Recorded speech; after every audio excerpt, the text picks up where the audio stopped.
സൗന്ദര്യത്തിനല്ല ശ്രേഷ്ഠത കൊടുക്കേണ്ടത്, സമ്പത്തിനല്ല മഹത്വം കൊടുക്കേണ്ടത്. എല്ലാവരും നോക്കുന്നത് പണമാണ്, എത്ര കിട്ടുമെന്നാണ് നോക്കുന്നത്. എന്റെ പ്രിയപ്പെട്ട ചെറുപ്പക്കാരാ,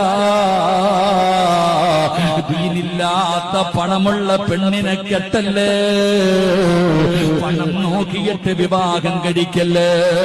ഞാനല്ല പറയുന്നത്, റസൂലുള്ളയാണ്. നബി തങ്ങൾ പറയുകയാ, ഏതെങ്കിലും ഒരു മനുഷ്യന് പെണ്ണിന്റെ പണം നോക്കി വിവാഹം കഴിച്ചാൽ, എല്ലാവരും പണവാ നോക്കുന്നേ. ഇന്ന് പണം നോക്കി കേട്ടാ പലരും പെണ്ണ് കെട്ടിക്കുന്നത്. പെണ്ണ് കെട്ടുന്നതും പണ്ട് ആണുങ്ങള് പെണ്ണുങ്ങളിൽ നിന്ന് എത്ര കിട്ടുമെന്നാ നോക്കിയിട്ടാ പെണ്ണ് കെട്ടാ. എടാ, ദീനില്ലാത്ത പെണ്ണിന് എത്ര കോടിക്കണക്കിന് ആസ്തി ഉണ്ടെങ്കിലും നീ കെട്ടരുത്.